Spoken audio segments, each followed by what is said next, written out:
நேர்களே, இன்றைக்கு உலகம் தாண்டி இந்தியாவில் பல அரசியல் கட்சிகள் முஸ்லிம் வாக்குகளை பெறுவதற்காக, முஸ்லிம்களை தாஜா செய்வதற்காக வாக்கு வங்கியாக பயன்படுத்துகிற ஒரு முறை என்னன்னு சொன்னால் இன்றைக்கு இஃப்தார் பார்ட்டி. இந்த இஃப்தார் பார்ட்டியை தேசிய அளவில் கட்சிகளும் மாநில கட்சிகளும் அவர்கள் பயன்படுத்துகிறார்கள். முதல்ல மத நல்லிணக்கம் என்பது இந்த நாட்டில் இருக்கிறதா என்பதை நாம் பார்க்க வேண்டும். சமீப காலமாக ஒரு 10 ஆண்டுகளாக இந்திய அரசியல்ல திறந்தா 70% சற்று குறைவான செய்திகள் அல்லது 50% பரபரப்பான மத வன்முறைகள், மத கடும்போக்கு சிந்தனைகள் தான் இந்தியாவில் இன்றைக்கு ஒரு பேச்சு பொருளாக மாறியிருக்கிறது. இந்த நிலையில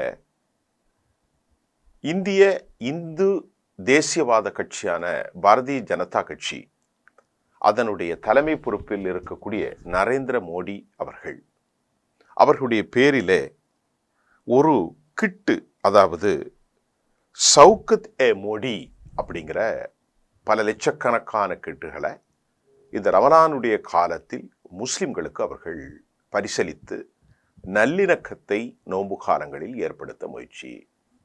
இது அடுத்து கிறிஸ்தவ பண்டிகைகளுக்கும் தொடரப்போகிறதாக செய்தி வெளியிட்டிருக்கிறார்கள். தமிழ்நாட்டை பொறுத்தவரை பாரதிய ஜனதாவினுடைய ஊதுகுழல்களாக, ஆதரவு அணிகளாக இருக்கும் ஏராளமான பேர் இந்த நிகழ்வில் கலந்து கொண்டார்கள். அண்ணாமலை அவர்களும் கலந்து கொண்டார்கள். திமுகவை மிரட்டல் அடித்தார்கள். திமுக அச்சம் கொண்டிருக்கிறது என்றெல்லாம். ஒரு விவகாரத்தை நாம் எப்படி பார்க்க வேண்டும் என்றால், தேசிய அளவில் ஒரு பெரும் அதிருப்தியை முஸ்லிம்களிடத்திலே பாஜக ஏன் சம்பாதிக்கிறது?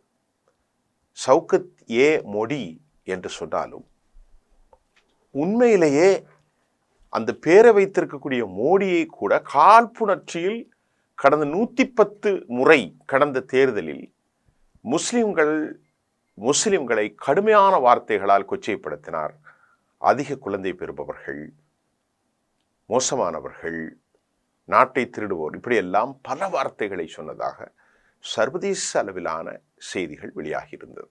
நாம் அதை பார்த்தோம். அண்மையிலே 2002 அவரை சுற்றி வருகிற ஒரு பேட்டி, அமெரிக்கா யூடியூபருக்கு அளித்த பேட்டியில் குஜராத்தில் நடந்த படுகொலையை அவர் ஒப்புக்கொண்டார். அவர் மறுக்கவில்லை, அவர் ஒப்புக்கொண்டார். அன்றைக்கு அவர்தான்.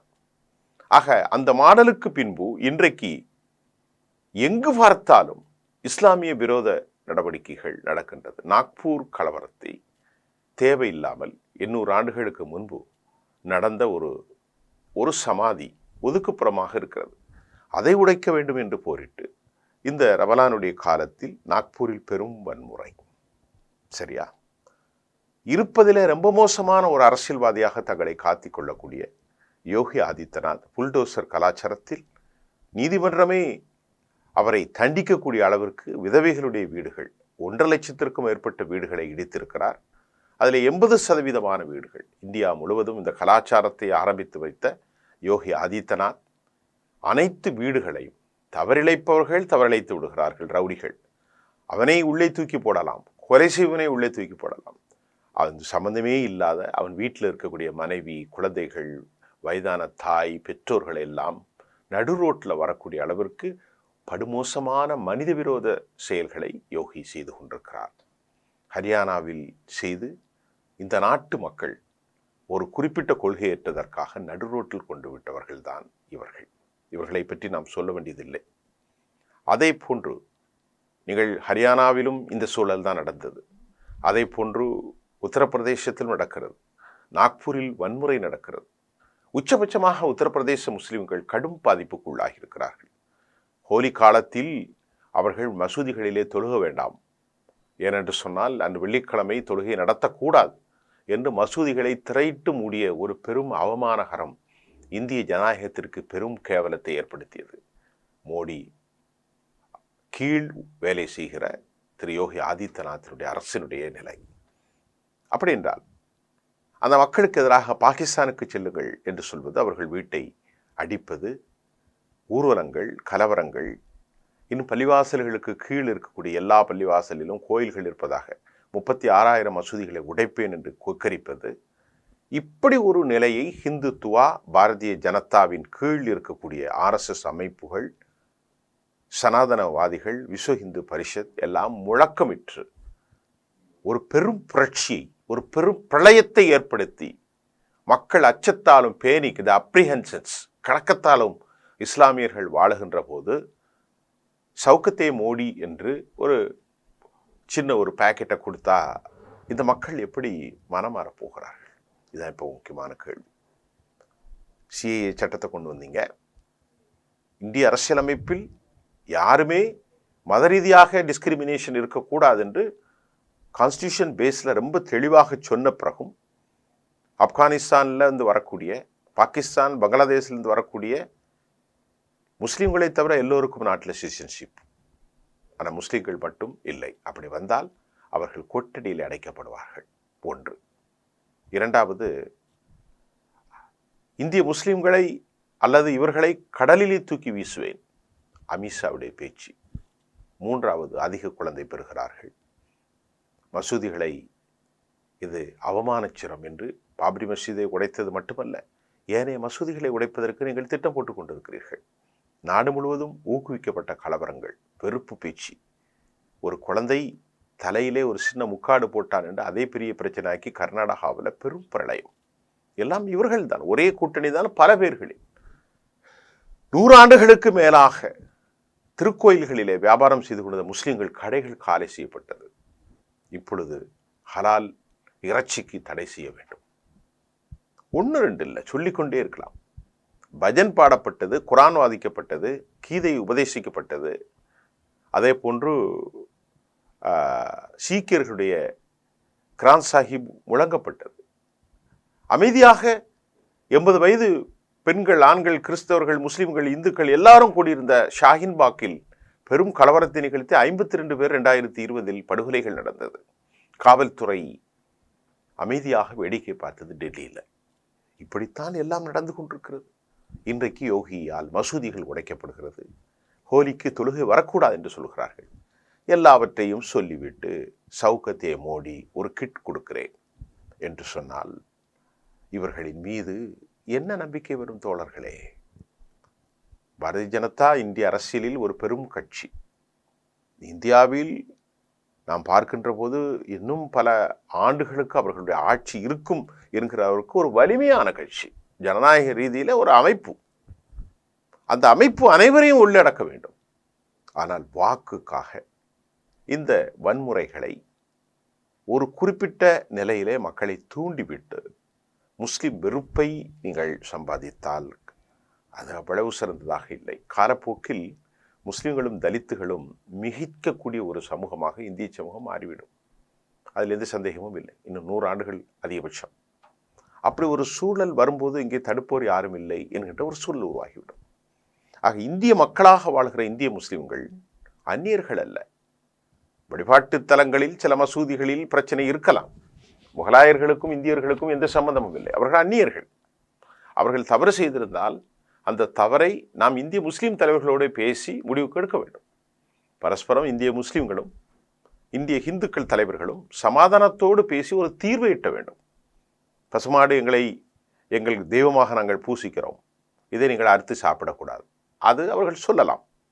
இதெல்லாம் சமாதானத்தோடு அரசியல் செய்ய வேண்டிய விவகாரம். மோபிலிஞ்சிக்கை செய்து ஆட்களை படுகொலை செய்து என்ன அரசியல் நடக்கிறது இந்தியாவில்? என்ன அரசியல் நடக்கின்றது? இவ்வளவு மோசமாக பயணிப்பது.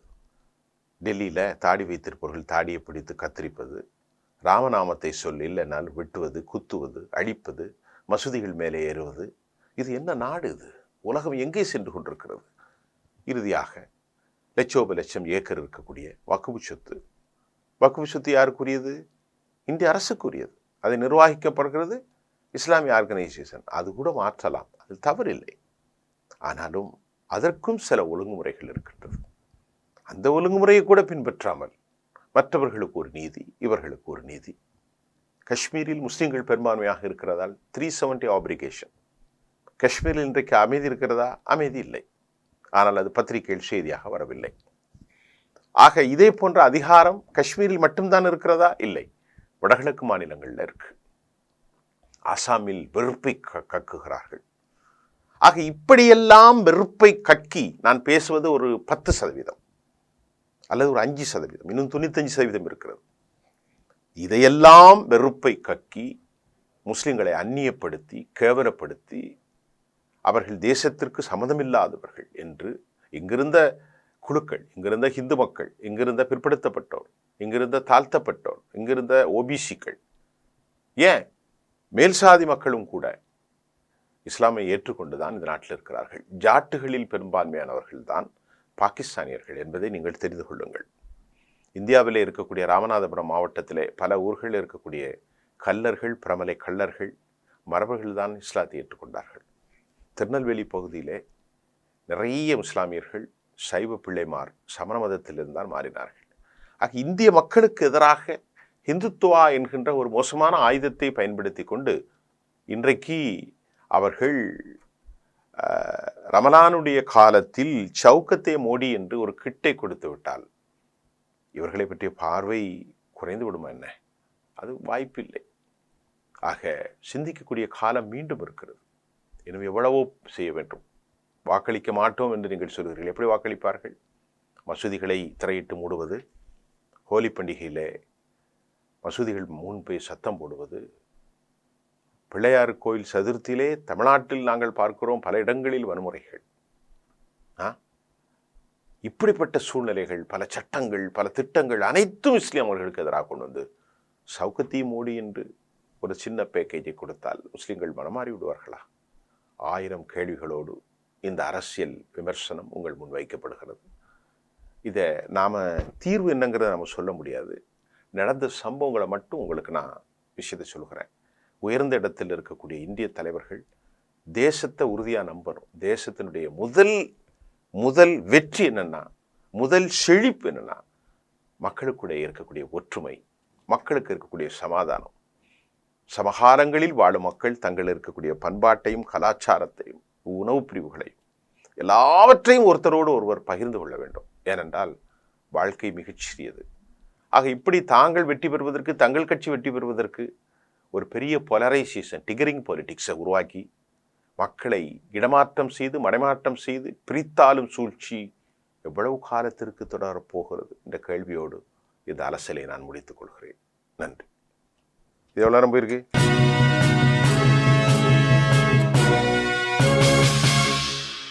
உடனுக்குடன் அப்டேட் தெரிந்து கொள்ள ஜெம் டிவி தமிழ் ஆப்பை இன்ஸ்டால் செய்யவும்.